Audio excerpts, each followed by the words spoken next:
नमस्कार, माझे नाव अंजली माधव करुल आहे. मी इयत्ता 5वीत शिकते.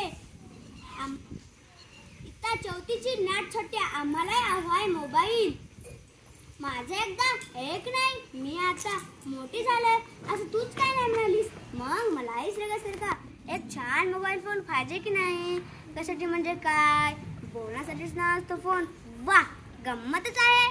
ताईने मागितला की लगेच मिळतो फोन. दादा तर कॉलेजला सुद्धा नेतो त्याचा मोबाईल. बाबाकडे 2-2 मोबाईल असतात आणि आम्ही मागितलं तर म्हणे गरज काय त्याची. ए तायडे, उगीच काहीच बोलणं कसं आम्हालाही.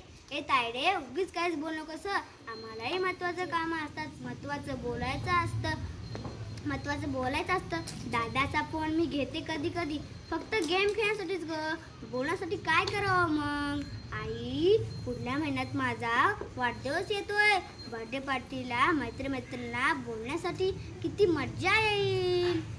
अरे उद्या संध्याकाळी माझा बर्थडे पार्टी घरीच गच्चीवर आहे. तू जरा लवकर येशील ना. गुड. अगं, खूप धमाल करूया. बाय. आता सगळ्याला फोनवरच सांगते. वा, किती मस्त वाटेल असं फोन करताना.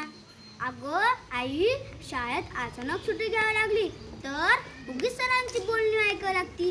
त्यापेक्षा पप्पा कसे घरातून ऑफिसला फोन करतात तसं सरांना शाळेतून फोन करायचा. Hello sir, good morning. आजची मला सुट्टी मिळेल का. जरा महत्त्वाचं काम आहे घरी. हो सर, उद्या नक्की येणार. Thanks sir. खूप काम करतात अशी. तू सांग ना बाबांना. ताईच्या वेळेस नाही सांगितलीस तू बाबांना. ताई तुझी लाडकी आणि मी तुझी दोडकी आहे का ग. आता तुझ्याकडे नसला म्हणून काय, मलाही नको का मोबाईल. मला मोबाईल मिळाला की तो आपण दोघी मिळून वापरू. नक्की. आजी, तू नको आईला रागावूस. काय म्हणतेस.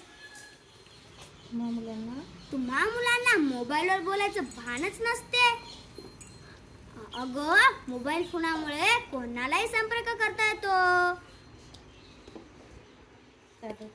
दादा तर सारखं मित्रांना सांगतो मी ग्रंथालय अभ्यास करते.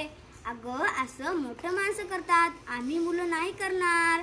हातात मोबाईल तर देऊन बघ तू काय होते ते. पप्पांना तर सांग. धन्यवाद.